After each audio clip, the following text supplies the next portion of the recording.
유튜브 독자 여러분 안녕하십니까. 여기는 제주도 애월입니다. 애월에 와 있어요. 그래서 오늘 애월에서 진통제 제11화를 연재해 드리겠습니다. 지금 이제 해석이라는 주인공이 독일의 연구소의 도서관에서 진통제에 대한 그런 문헌들을 조사하고 있는데 독일어로 되기 때문에 이해를 못 하잖아요. 그래서 그거를 번역을 도와주는 여자 연구원을 옆에서 만나는 그런 내용입니다. 그래서 그분이 연구원이 내용을 읽어 주었던 내용이죠. 진통제에 대해서. 자, 그럼 이제 그 내용을 읽고 대화가 시작됩니다. 두 사람의 여자 연구원의 이야기입니다. 그러니까 통증과 진통에 대한 내용이네요. 번역을 다 마치고 나서 여자는 다시 빙긋 웃으며 해석을 바라보았다. 길고 이목구리가 뚜렷한 그녀의 얼굴이 가까운 거리에서 그를 바라보고 있었다. 해석은 그녀의 눈을 똑바로 쳐다보지 못했다. 또 도와드릴 게 있나요? 해석은 여자의 질문을 받고는 작은 종이로 책갈피를 끼워둔 뒷부분을 펴보였다. 몇 장을 넘겨보며 염려스러워하자 여자는 해석의 걱정을 알았다는 듯이 말하였다. 네, 염려 마세요. 다 도와드릴 테니. 그녀는 오히려 해석을 위로하였다. 해석인 독일어를 영어로 해석하는 것이 해석하는 그녀의 영어 구사력이 대단하다는 것을 알았다. 그리고 그녀 역시 대단히 지적인 연구원일 것이라는 추측을 아니 확신을 가질 수 있었다. 나와 비슷한 나이 같은데 어디서 저런 포근한 자상한 여유로움이 나올까? 처음 보는 동양인 남자인데도. 해석은 잠시 꿈꾸듯 번역을 다시 시작하는 그녀의 옆모습을 바라보았다. 네, 통증이란 무엇인가, 거기에 대한 책의 번역을 지금 책을 독일어를 영어로 번역을 해주고 있다는 이야기죠. 그 여자가 이제 통증에 대해서 쭉 번역을 한 다음에 이렇게 이야기합니다. 아주 재밌네요. 여자는 재미있다는 듯이 싱글거렸다. 신선한 충격이었다. 과학을 재미있어 하는 젊은 여자. 상대방의 요청에 전혀 실증되지 않는 여자. 독일어를 영어로 막힘없이 읽어나가는 여자. 무엇보다도 아직 20대 초반의 소녀 같은 냄새가 풍기는 순수함을 가진 여자. 무엇보다도 순수함을 해석은 그녀를 느끼자 자신도 모르게 심장의 박동이 빨라지고 있었다. 다시 볼까요? 그녀는 손으로 다음 장을 넘기면서 번역을 계속했다. 손가락은 적당히 살이 올라 있었고 손톱은 끝이 조금 날카롭게 손질되어 있었으며 빛이 나는 화장품을 발랐는지 유난히 손톱이 반짝거렸다. 두 번째 통증에서 이제 만성적 통증이라는 그런 부분을 읽고 번역하기 시작합니다. 그녀의 목소리는 얇고 투명하였다. 서두르지도 않고 차분하게 읽어 내려갔다. 해석은 그녀의 목소리를 놓치지 않기 위해 부지런히 펜을 놀렸다. 그녀는 자신이 구술한 내용을 충분히 적도록 중간중간 계달해주는 배려도 잊지 않았다. 자, 이제부터는 통증으로부터 생겨난 질병들을 나열하고 있네요. 그녀는 이어지는 주제를 알려주고는 번역을 계속하였다. 이어서 그 여자 연구원은 관절염에 대해서 류마티스 관절염, 통풍 그런 것에 대해서 쭉 읽고 번역을 시작하고 있습니다. 해석은 번역을 계속하고 있는 그녀를 보면서 벽에 걸린 시계를 바라보았다. 번역을 시작한 지 거의 2시간이 지나고 있었다. 이제 마무리를 해야 될 시간이 온 거죠. 연구소의 문헌 정보실에서, 도서관에서 그런 거죠. 그녀의 시간을 무한대로 잡고 있을 수는 없었다. 하지만 오히려 그녀는 서두르는 기색이 전혀 없었다. 감사합니다. 여기까지 하겠습니다. 일어서면서 반쯤 구부린 무릎으로 해석은 정중하게 인사를 건넸어요. 아닙니다. 걱정 마세요. 다시 부탁할 게 있으면 언제든지 말하세요. 여자 연구원이 정말 친절하죠. 여자는 친절하게도 다음에도 부탁하라는 말을 잊지 않았다. 해석은 원래의 자기 자리에 앉은 후 영어로 된 다른 책들의 자료를 찾기 시작했다. 그러다 문득 그녀가 생각나면 뒤를 돌아보았고 그 자리에서 여전히 책을 읽고 있었다. 그러다 잠시 후 그녀가 다시 궁금하여 돌아보았을 때 그녀의 자리는 비어 있었다. 해석은 그녀의 처치가 문득 그리워졌다. 해석은 그녀가 앉았던 자리로 가서 앉았다. 의자는 아직 그녀의 체온이 남아 있었고 그녀의 풀잎향도 그대로 공기중을 떠돌고 있었다. 그녀의 머리카락과 향을 온통 풀어놓았던 그 바람도 여전히 잔잔하게 남쪽의 창가에서 불어오고 있었다. 해석은 뜻밖의 장소에 다시 그 여자를 만났어. 다시 그 여자 연구원을 만났네요. 한국에서 샘플이 도착했습니다. 엘버트 박사는 해석의 보고가 있자 각 분야별 연구원들을 소집하였고 다음 주 수요일에 아침 회의가 열렸다. 9시 정각 무심코 회의실에 들어선 해석은 깜짝 놀랐다. 그녀가 미소 지으며 엘버트 박사 곁에 앉아있는 것이 아닌가? 네, 그 여자 연구원이 엘버트 박사가 공동 연구를 하기 위해서 불렀던 그 자리에 같이 있었던 거죠. 10여 명의 남자 연구원들 사이에 유일하게 여자로 섞여 있는 그녀는 정보실에서 보았던 모습 그대로였다. 자, 이제 시작합시다. 박사는 회의의 시작을 알리고는 먼저 참석자들에게 일일이 해석을 소개하기 시작했다. 오가면서 만난 사람도 있었지만 모르는 사람도 많았다. 이들이 모두 박사의 연구원들이라. 연구원들은 여러 분야의 전공자들이었습니다. 식물분류, 동물실험, 세포실험, 물질대사, 동물영양학, 메커니즘, 독성연구, 임상연구 등 8개 분야의 사람들이었다. 그리고 마지막으로 엘리사벳. 해석은 그녀 이름이 엘리사벳이라는 걸 알게 되었다. 해석은 조용히 고개를 끄덕였다. 식물분류학이 전공이지. 그 중에서도 식물유전자 분류학. 해석은 자신을 바라보면서 입을 일자로 다물고 있는 그녀를 응시하였다. 박사는 해석이 그녀를 바라보고 있는 모습을 보더니 그녀에 대해 소개하기 시작했다. 해석: 엘리사벳을 도서관에서 본 적이 있지. 내가 엘리사벳에게 해석이 독일어 원서를 읽는데 문제가 있으면 곁에서 조용히 도와주라고 부탁했어. 사실은 우리 연구단의 연구원이야. 원래는 인근 대학에서 석사학위를 받고 박사과정을 공부하는데 이번에 우리 연구소에 정식 발령이 났지. 엘리사벳의 전공은 식물 유전자 분류학이지. 나이가 어리다고 무시하면 안 돼. 엘리사벳은 대학을 수석으로 졸업한 인재일세. 이미 국제적인 논문만 30편을 발표했지. 전공 분야에서는 어떤 학자와 비교해도 결코 뒤떨어지지 않아. 하지만 정작 엘리사벳은 박사가 소개하는 거창한 이력과는 거리가 멀어 보였다. 붉게 상기된 눈, 아직도 수줍은 그녀의 미소가 배어 있었다. 해석을 바라보는 그녀의 눈이 햇빛에 반사되는 금발머리 마냥 밝게 빛나고 있었다. 엘리사벳. 해석은 그녀를 보면서 편안함을 느꼈다. 왠지 앞으로 그녀와의 만남이 많을 듯 하였고 그녀로 인해 독일 생활이 풍요로워질 것 같다는 막연한 느낌을 가졌다. 그녀를 다시 보자 해석은 기분이 좋아졌다.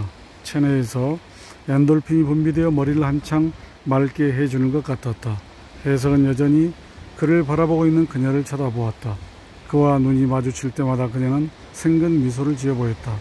해석이 천연물 중의 성분으로 이용이 가능한 후보 물질을 추출하고 분석하는 데 있어 가장 많은 도움을 준 사람은 물론 엘버트 박사였다. 그 다음이 엘리사벳이 되었다. 해석은 물질을 추출하기 전에 그 식물의 학명과 특성들을 조사하였다.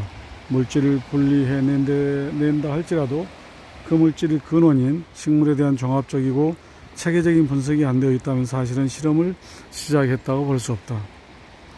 결국 식물 분류학 분야에서 식물 유전자 분류학을 전공한 엘리사벳의 식물 분석 능력은 기술 개발의 중요한 부분을 차지하고 있었다. 그녀의 지식은 단지 그것이 무슨 식물인가를 뛰어넘어 유전자적인 구조 수준까지 접근하여 명확한 분류학적, 분사학적 분류에 대해서 분자학적 분류에 대한 길을 제시해 주었던 것이다. 그녀의 도움이 아니었다면 해석의 연구 진도가 빨리 나갈 수는 없었을 것이다. 밤을 지새우기도 하면서 분류 생리학적인 면까지 학문적으로 깊은 도움을 주었다. 그녀는 처음부터 해석에게 많은 친근감을 나타내었다. 그녀는 일반적인 서양 여자들의 체격과는 달리 날씬한 몸을 유지하고 있어 동양 여자를 연상케 하였다. 공식적으로 인사를 나눈 후부터 해석은 그녀와 함께 보내는 시간이 늘어났다. 연구와 관련된 시간뿐만 아니라 휴일에 시내 구경을 갈 때는 그녀의 자동차와 교통수단이 되어주기도 하였다. 해석은 이국에서 연구에 몰두했지만 가끔씩 찾아오는 고독감과 외로움을 어찌할 수는 없었다. 그런 공허감을 엘리사벳이 채워주었다. 그녀를 알게 된 것은 그에게는 여러모로 행운이었다. 그녀는 따뜻했다. 서양인들이 일반적으로 동양인들을 멸시한다는 것은 그녀와는 거리가 먼 이야기였다. 물론 연구원들 중에는 게르만족의 우수성에 대해 지나치게 많이 자부심을 가지고 있는 사람들이 있었다. 인종차별 분위기가 어느 정도 감지되기도 했다. 하지만 그녀에게서만은 그러한 흔적을 전혀 찾아볼 수가 없었다. 그녀는 겸손하고 관대하며 여유가 있었다. 무엇보다도 늘 미소 짓고 있었다. 그런 그녀의 인생은 무척 행복해 보였고 그 행복의 향기가 해석에게도 서서히 감염되고 있었다. 해석은 그녀를 만나고 함께 일하는 것을 어느덧 기다리게 되었다. 함께 일하면 행복이었다. 일을 마치고 헤어지면 먼네 아쉽고 침대에 들어서도 잠이 들기까지 그녀에 대한 생각을 떨쳐버릴 수가 없었다. 해석은 엘리자벳에게 조금씩 흡수되고 있었다. 해석은 독일에 와서 외로운 생활이 이어져서인지 아니면 이제야 이성을 느낄 나이가 되어서인지는 모르지만 그녀를 가슴으로 느끼기 시작했다. 아침 일찍 영수에 출근하는 아무도 없었다. 그가 늘 가장 먼저 출근하는 사람 중에 하나였다. 해석은 연구하던 중간중간 1층에 위치한 그녀의 연구실 유리문을 앞을 얼쩡거리곤 하였다. 그의 눈높이로 그녀의 옆모습이 보이고 실험하는 그녀의 열정이 눈에 들어오는 걸 보고서야 연구소에서 그의 하루가 정상적으로 돌아가기 시작하였다. 그녀의 존재는 마치 있어야 할 예술품이 그 자리에 있어야 하는 것과 같았다. 있어야 할 작품이 그 자리에 없으면 왠지 허전하고 공간이 빈 듯한 것과 같은 이치였다. 언젠가 엘리자벳이 엘버트 박사에게만 보고하고 결근을 한 날이 있었다. 해석은 하루 종일 그녀를 기다리면서 안절부절 못하던 때가 기억났다. 어느덧 그녀는 그렇게 해석의 마음속에 소리 없이 자리 잡아 가고 있었다. 갈 길 바쁜 해석에게 갑자기 예기치 않은 장애물이 발생하였다. 생각지도 않았던 일이었다. 그의 고민이 깊어졌고 고심하고 있는 그 마음이 얼굴에 나타났을까. 어느 날 아침 엘리자벳이 그의 실험실에 나타났다. 해석은 물질을 추출하는 추출관과 정류된 액체를 연결하는 수많은 흰색 고무줄기 아래 놓인 샘플병을 바라보고 있었다. 실험 탁자의 바닥은 검정색이어서 샘플의 흰 병은 더욱 맑게 보였다. 해석, 무슨 걱정 있어요? 엘리자벳은 긴 금발을 뒤로 묶은 채 여전히 색색의 볼펜으로 가득 채워진 실험복을 입은 채로 불쑥 그에게 나타났다. 해석은 물질 추출 단계에서 큰 장벽에 막혀 있었다. 순수 정제가 되었다고 생각하고 신경세포를 배양하였는데 다음날 아침 배양된 세포를 확인해 보면 오염되어 있었다. 그래서 처음부터 다시 추출하여 시작하여야 했다. 해석은 사실 약초에서 추출한 성분의 분자량이 너무 커서 생체에 주입할 경우 생쥐의 혈관벽이나 위장관의 벽에 흡수되지 않을 수 있으므로 가수분해 효소를 개발해야 하는 더 큰 문제를 안고 있었다. 그런데 그 단계로 채 넘어가기도 전에 세포 오염 사고가 발생하여 전혀 진도를 맞출 수가 없었다. 도대체 약초 추출물이 세포 단계에서부터 효과가 있는지도 모른 채 하루하루가 지나가고 있었다. 엘버트 박사와의 면담에서도 그런 이야기를 한두 번은 할 수 있지만 계속 반복할 수는 없었다. 자신이 어린아이도 아니었고 아무리 합리적인 이유가 있다 할지라도 연구는 진척되어야 하고 지금 그는 결과를 내야 하는 것이었다. 세포가 자주 오염되는데 문제는 아직도 왜 그런지 잘 모르겠어요. 또 하나는 효소 개발이 어렵다는 것입니다. 효소라면 그래요, 가수분해 효소이지요. 그게 보통 일이 아닌데 모래 속에서 바늘찾기거든요. 화학합성 물질이야 산이나 염으로 가수분해하면 쉽게 분자고리를 절단할 수 있지만 우리는 천연물 신약을 개발함으로 화학약품을 사용하면 안 되죠. 모든 것을 천연물로 해야 하니까 그러려면 역시 천연 가수분해 효소가 필요하죠. 효소를 어디에서 추출할 수 있을까요? 박테리아나 곰팡이 등에서 추출하는데 보통 일이 아니겠네요. 미지의 물질을 분석하는 것도 어려운데 그 물질을 잘라내는 효소를 분비하는 대장균, 곰팡이 등을 찾아내야 하고 그 곰팡이가 내는 물질들이 또 무수히 많을 건데 그 속에서 필요한 유용성분만을 골라낸다는 것이 가능할까? 엘리자벳의 얼굴은 해석을 염려하는 표정으로 가득 찼다. 해석의 어두움이 그녀에게도 전염된 듯 하였다. 물질 추출 단계에서 성공하지 못하면 동물 실험이고 임상 실험이고 한 발짝도 진행할 수 없는 일이었다. 둘의 염려는 현실적으로 피부에 와닿았다. 매주 만나는 엘버트 박사 역시 효소 전문가를 소개하면서 연구에 진척을 도우려 하였지만 방법이 없었다. 아무리 머리가 좋다고 해도 갑자기 그 가수분해 효소를 분비하는 특정 컴파니가 자신에게 달려와 주는 것은 아니었기 때문이다. 게다가 엎친 데 겹친 격으로 불리한 물질로 세포 배양을 하면 배양용기 지금 세포를 배양해서 물질을 분해하는 효소를 찾아내는 그런 어려움을 이야기하는 거죠. 계속 오염되는 일이 발생하였다. 오염만 되지 않아도 그대로 보관하면서 효소들을 반복 실험해 볼 수 있었다. 오염될 때마다 처음부터 다시 추출 정제 단계를 반복해야 하므로 일이 몇 배로 늘어났다. 일량은 많아지는데 진도는 나가지 않고 답답한 시간이 흘러가고 있었다. 해서 무슨 방법이 있겠지요. 그녀는 해석을 염려하는 눈빛으로 바라보았다. 자신보다 3살이나 연하였지만 자신을 염려하는 말과 표정은 소녀의 누이처럼 포근하고 다정스러웠다. 엘리사벳은 몇 번이나 오염 샘플을 바라보았다. 오염된 샘플들의 약체는 뿌연색으로 변해 있어 겉으로 보아도 정상적인 세포가 아님을 구분할 수 있었다. 이것은 엘버트 박사님께 말씀드려야 할 문제인 것 같아요. 엘리사벳은 즉시 일의 방향을 잡았다. 그녀는 옆 테이블에 놓여있는 전화기로 다가가서는 비서실에 전화를 하였다. 박사는 마치 사무실에 있었다. 엘리사벳은 해석과 함께 샘플 몇 개를 들고 박사의 연구실 문을 두드렸다. 제 생각으로는 이것은 단순한 실수가 아닙니다. 엘리사벳은 해석이 생각해보지 못한 말을 박사에게 꺼냈다. 엘리사벳, 단순한 실수가 아니라면 이것은 누군가가 고의로 이 물질을 집어넣어 정제된 물질을 부패시키거나 세포 실험이나 동물 실험을 할 수 없는 상태로 망가뜨리고 있다고 생각합니다. 엘리사벳은 엘버트 박사에게 그 배양 샘플이 인위적으로 오염되었을 가능성을 강력히 제기하였다. 내 말은 이해가 가지만 난 우리 연구단을 맺는다. 비록 인간적인 갈등이야 사람들 사이에 있고 지금도 있지만 그렇다고 인위적으로 그런 나쁜 짓을 저지른 일은 지난 수십 년간 한 번도 없었어. 그리고 연구자 간에는 신뢰가 필요해. 그런 의심은 공동체 의식을 해치고 결국은 팀워크를 해치게 되지. 상상할 수 없고 상상해서도 안 되는 일이야. 혹시라도 그런 사람이 발견된다면 연구소뿐만 아니라 과학계에서는 더 이상 발을 붙이기 어렵게 되는데 누가 그런 위험한 모험을 하겠어? 예상대로 박사는 그녀의 말을 일축했다. 박사의 연구실 나오면서 엘리사벳은 해석 등을 향해 한마디 던졌다. 틀림없습니다. 해석이 돌아보자 엘리사벳은 무엇인가를 결심했는지 입을 굳게 다물고 있었다. 그녀의 쌍꺼풀진 눈동자가 빛나고 있었다. 반드시 그 누군가를 찾아내고야 말겠다는 의지가 그녀의 눈 속에서 꿈틀거리고 있었다.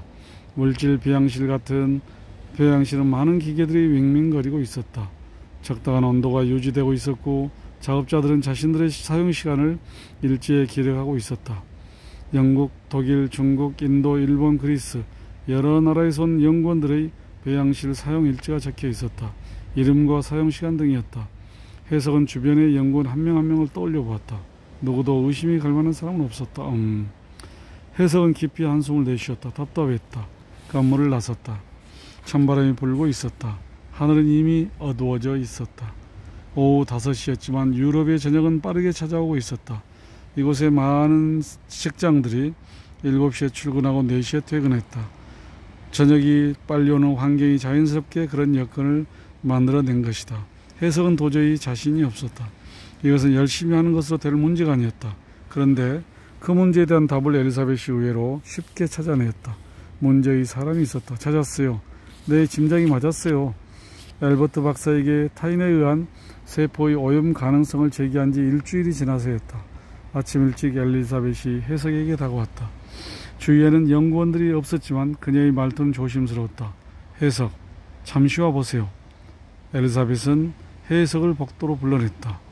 그녀는 해석을 자신의 실험실로 데려간 후 책상 앞으로 안내하였다.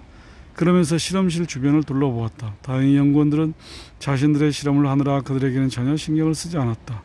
주위를 확인한 후 그녀는 조심스럽게 노트북을 켰다. 외부 입력 하드의 아이콘을 클릭하고 카메라 작동 버튼을 누르자 촬영된 카메라가 동영상으로 돌아가기 시작하였다. 어느 실험실이 나왔다.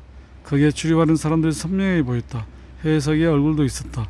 물질 배양 실험실이었다. 이것은 조용히. 그녀가 급히 손가락으로 해석의 입을 막았다. 그래요. 보안 카메라지요. 친척 오빠가 보안 경비 회사를 해요. 오빠의 도움을 받아 보안 카메라를 몰리 설치했어요. 배양실에. 엘리자벳이 해석의 귀에 속삭였다. 분리병이 그의 후각과 귀를 간지럽혔다. 그의 다들 듯 다가온 그녀의 눈이 비밀을 간직한 채 반짝이고 있었고 그녀의 숨결은 불규칙하게 떨고 있었다. 연구소의 외부에 촬영 장비를 설치하는 일은 정상적인 일이 아니었다. 엘리자벳은 극단의 조치를 취한 것이다. 여기를 보세요. 저 사람은. 네, 11화는 여기까지 하도록 하겠습니다. 드디어 이제 해석의 첫 번째 실험, 가수분해 효소를 찾는 실험을 방해하는 사람이 나타난 거죠. 방해하는 사람을 여자 연구원이 끝까지 추적해서 경비회사를 동원해 가지고 마침내 찾아내는 그러한 관계입니다. 네, 오늘 12화를 마치고 다음에 13화를 역시 제주도에서 연재하도록 하겠습니다. 기대해 주시기 바랍니다. 네, 감사합니다. 주말 잘 보내세요.